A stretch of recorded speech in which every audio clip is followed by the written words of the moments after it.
Good evening. You're on the smoking Good evening. section, and today I have a guest who also has a show on CCTV. Sara, what is your last name? Chiu, Chiu. Chiu.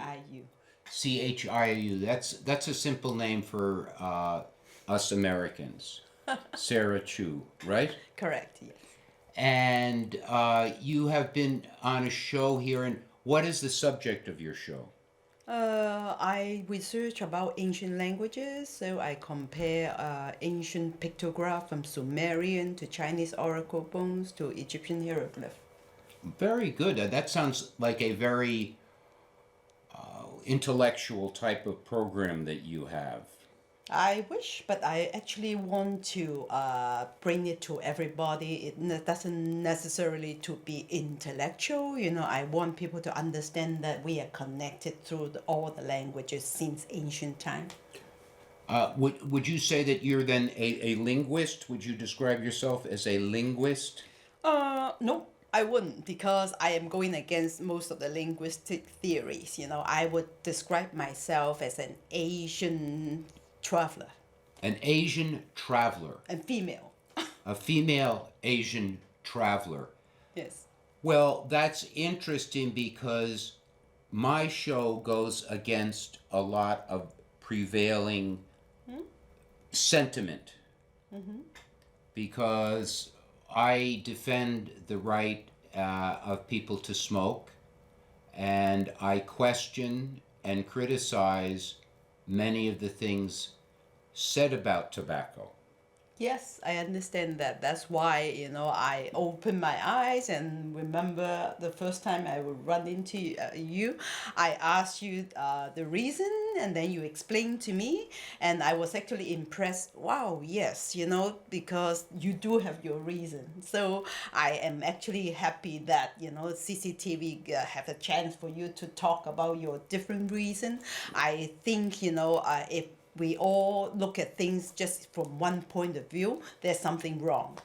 That is, I think, very true. And do you think the internet age has promoted diversity of viewpoints, or do you think it is done the opposite?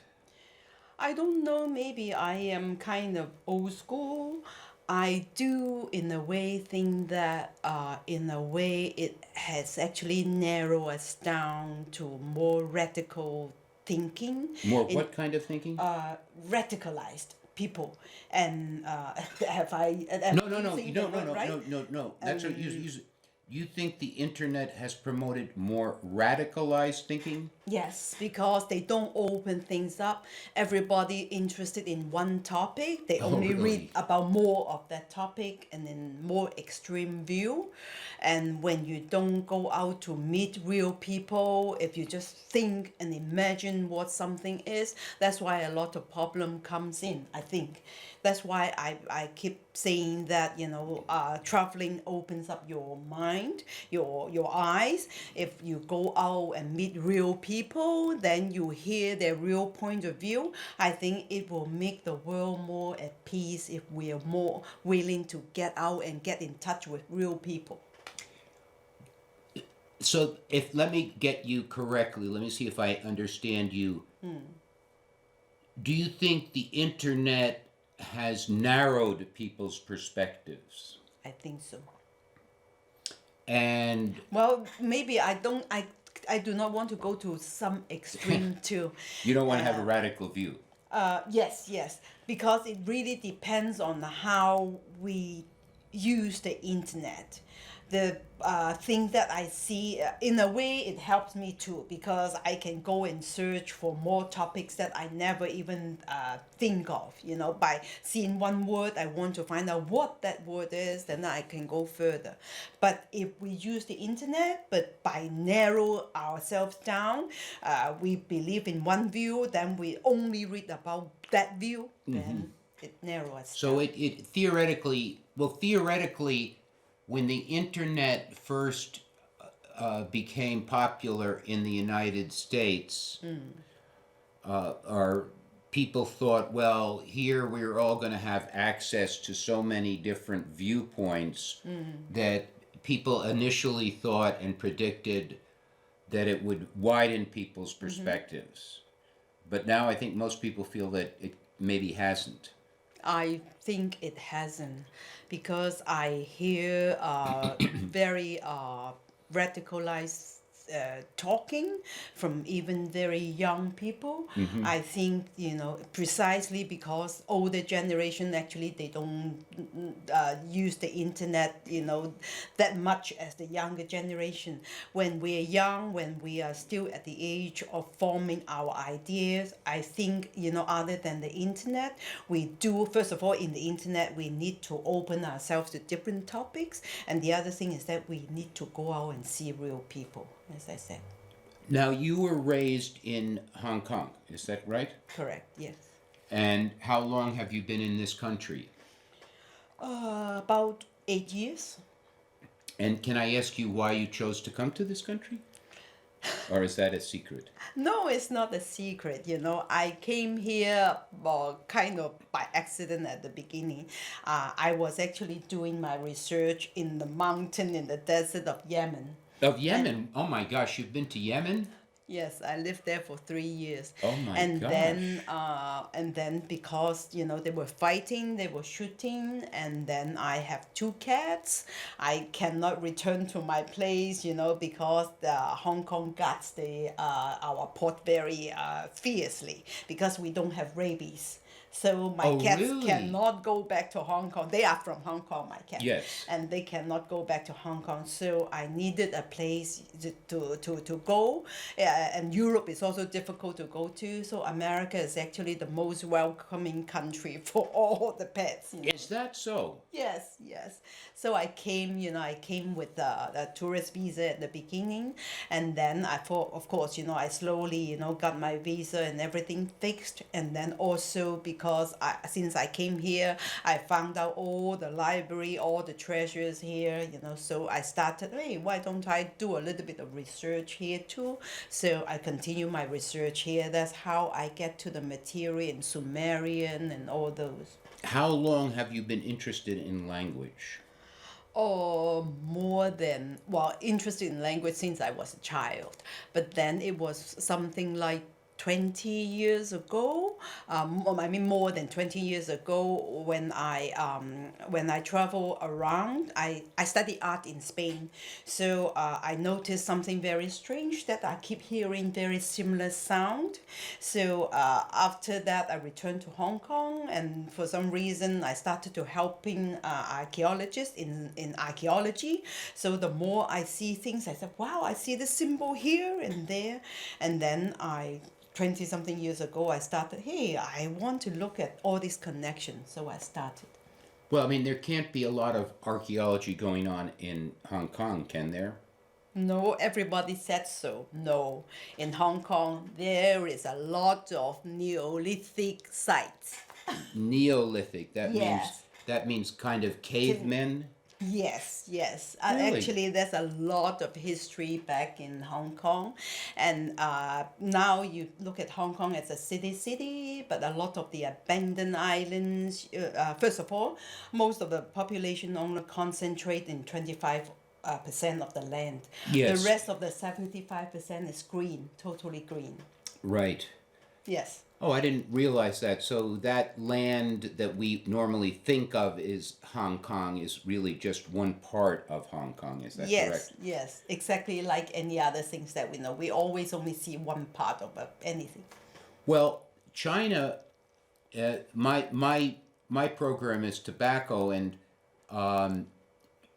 in the New World, that means in North America and South America, tobacco has been used both recreationally and sacramentally for almost 8,000 years, according to historians. Yes. And but of course, there was no tobacco, I don't think, in Asia. There's no tobacco in Asia. Let's say 500, 600 years ago. I don't have that data. But tobacco, as you said, I do read about that. They actually find tobaccos in mummies and inside their bodies. And I do think that somehow, human being has always been looking for different herbs, to satisfy themselves or cure themselves, so to me, what you talk about the history of tobacco is nothing surprising to me, and I do think that people need to look at different views, so it's not just one rule fits all. I always am open to different things because there's always exception to one rule, right? Well, historically, do you think it's possible that tobacco was in Asia before uh, be, a 1,000 years ago, let's say? I do believe so because I'm not talking about tobacco, but I'm talking about my language research. If I see the same thing coming from one place to another, to another, to another, so if these people are moving around, traveling around, Yes. why don't they bring tobacco along? Do you think, do you belong to that school of thought or that school of history that believes, let's say, ancient peoples from South and North America who definitely had tobacco, let's say 5,000 years ago, had exchanges with people in Asia and South and Africa? I do believe so because when everybody is talk about Phoenician, and strangely the eastern part of China, has a legend saying that their ancestor's name is Feng. Believe it or not, Phoenician. The Feng, Oh, I and see, and yes. and yes, and then the way of the writing, it is actually a water pot and then a horse. And this is exactly like the boats that the archaeologists found out when the Phoenician made out those boats, which is in the shape of a horse. And where is Phoenicia? I can't remember. Ancient Phoenicians were mysterious people. Is They that don't know right? who they are, but they just know that they were very active around the Mediterranean area. And then they said that a lot of the ancient records say that they can disappear for a few years, and then they will go back and sell to the ancient Egyptians very exotic things from the east, where they Yes. have gone. So you think it's possible that tobacco was, let's say, in China 5,000 years ago? I can believe that. A lot I of the don't things know. that I being mean, exchanged. that's kind of new to me. Now, you also said just before the show started that the people in Hong Kong don't smoke as much as the people in China.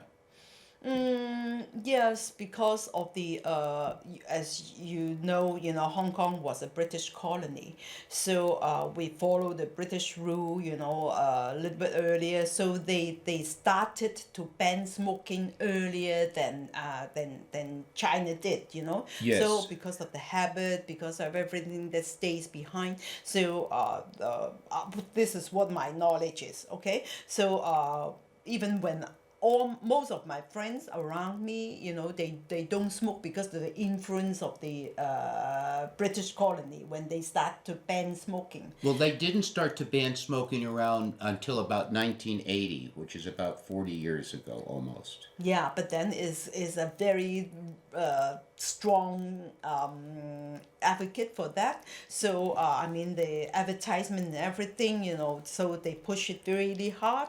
And so because Hong Kong is so small, when you ban smoking here and there, there's virtually no place for people to smoke because I'm there's no sorry to place. hear that. Yes, yes. But in China, the space is much bigger, You can burn it here, I can just walk further away, I can still smoke. So, in some ways, the government in Hong Kong, at least in terms of smoking, has more control over the public than the government in China.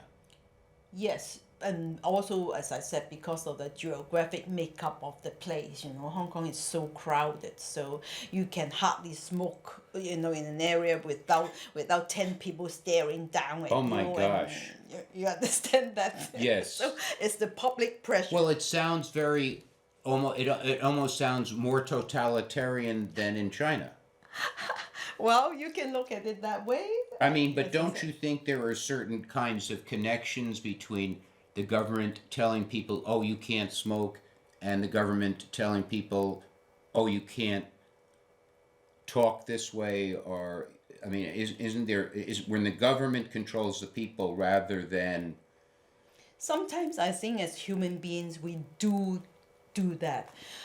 The government do something, and a lot of the people, what make the government success in doing things, in a good positive way, you will yes, see that the people will become the force, the pressure that push it through. And the other negative way, just like what happened in Germany during the Holocaust, yeah, it's also by the people, so without the cooperation of the people, positively or negatively, and I don't know. I'm not a judge. I'm just saying that we are always a part of the problem and also a part of the solution, yes. right? Well, I don't know. I mean, yes, the governments only have so much power, but for example, the United States and evidently in Hong Kong, the people have been subjected to a tremendous amount of anti-smoking Smoking. propaganda for so many years. And then the government has had the power of taxation and the power to ban smoking in restaurants, bars, etc. Exactly. So that I don't know if you can say that the people have had that much influence in this whole policy thing vis-a-vis tobacco. Yeah, as I said, the geographic makeup. What I look at it is that the geographic makeup of that. Once the government started the campaign, and also because Hong Kong is a very small place and a very convenient. When you go out, when the place is so tight, every single wall is with a poster anti-smoking, and Oh my when you gosh. switch on the TV, is there, and when you cannot find a place where you can actually smoke without 10 people walking around you. And then in And addition of, I'm sure the tax is extraordinarily high on cigarettes in always, Hong Kong. yeah, always, yeah, because it's all imported, Well, so. to me, China is the biggest grower of tobacco in the world. Oh, really? Then I Yes, don't know. the biggest. Well, because yeah, but that's not Hong Kong, and so even though tobacco is close to Hong Kong, Now, you mean? Really? you The mean biggest grower of tobacco? China is the biggest producer of tobacco in the world Okay. at this point in time, and I don't know about the biggest exporter, but the biggest producer of tobacco, Okay. and of course some very famous Chinese political leaders were heavy smokers, Oh, they. like Deng Xiaoping. Yeah. Chain smoking. And he lived to be in his 90s, and Mao Zedong, who lived to be in his 80s. Yes. So they have kind of, and many people in the Communist Party in those Yeah, days. yeah. Oh, when you're talking about that, it remind me of something. I actually, as I said, when I was back in Hong Kong after my study in Europe, I actually followed this very famous archaeologist from South China, and he's actually a chain smoker, one after the other. But he's very fresh, and but he's smoking non-stop, right? And the thing is that we cannot do anything about it, because once I don't know what to say. I mean, medically,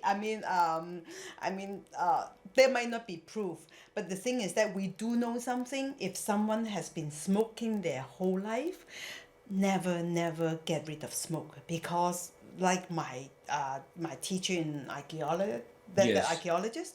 He died right after he quit smoke. After he quit smoking. Yes. Well, that's terrible. I mean, but I've heard of that before. I've heard of so many people Yes. who have smoked all their lives and been healthy, and Yeah. then other people have persuaded them, oh, you should quit smoking, and then they quit smoking, and not only does their health not improve, but it declines often rapidly. Yes, it only happened when you are real chain smoker one after the another. He smokes a few packets a day. Now, Can you why imagine? did he quit smoking? Well, exactly because everyone around him is talking about the same thing, and then he finally, wow, I am in my 80s, you know. But he was very agile, even in his 80s, in other words, he had been a chain smoker all his life. all his life. He was in his 80s, and you described him as fresh, right? Very fresh, very agile. Agile. And imagine he was doing archaeology. He climbed mountain, dig And then he holes, quit and smoking whatever. and he died. Yes. Well, I mean, that is an interesting story. Yeah, I don't know. Then we all say that, oh, if someone really smoked their whole life, it is better. We think, you know, I don't know, among our group of friends, we think that because he's so used to all those chemical already inside him. Yeah. He lived with them, you know, peacefully. Yes. So once it's taken away, he just cannot fight this environment that is so polluted. Maybe. Oh, yes. Well, I don't know. It sounds. I've known a lot. I've known other people like that. Really? And but he lived. He lived into his 80s, so he lived a full life. Yes, he lived a full life. And did he die in Hong Kong? No, he died in. He actually immigrated to America, so he came back to America and he died. Did you see him here? Did you study with him here at all? No, you know, his daughter called me, and because he treated me as his daughter back in Hong Kong when he stayed over there. So his daughter called me and told me that he died. Now, what was his name? Mok Ji, Mok Zi. Is he famous? A famous archaeologist? famous in Hong Kong, South China. Famous in not just in Hong Kong, in the whole south of China. Well, your program sounds very interesting, and how are you happy with the way it's going here at CCTV? Well, I'm happy CCTV gave me a chance to talk about things, just as you say, you know, the linguists are kind of, you know, wave me away because, you know, my view is just an Asian female and also traveler. I do not look at it in an academic way. Yes. And I mingle with the people. And so for me, this is a way to get it out. I hope, you know, other people, you know, without those strict training, you know, they might be able to see more of the relationship in our languages. Yeah, I mean, sometimes orthodoxy is not a good thing. No, definitely not. Academically, scientifically, medically, maybe even religiously. Yes. When we go down that what we call it, the ivory tower, when we go thinner and thinner, we ignore everything. You know, when I speak to them, they said, I don't care about a pen. I only know the tip of the pen. We are coming to the end of our show. What's the name of your show? Basket starfish, our language core. Say that again. Basket starfish, our language core. Basket Starfish, Our Language Core. Yeah. Thanks for being on. Thank you.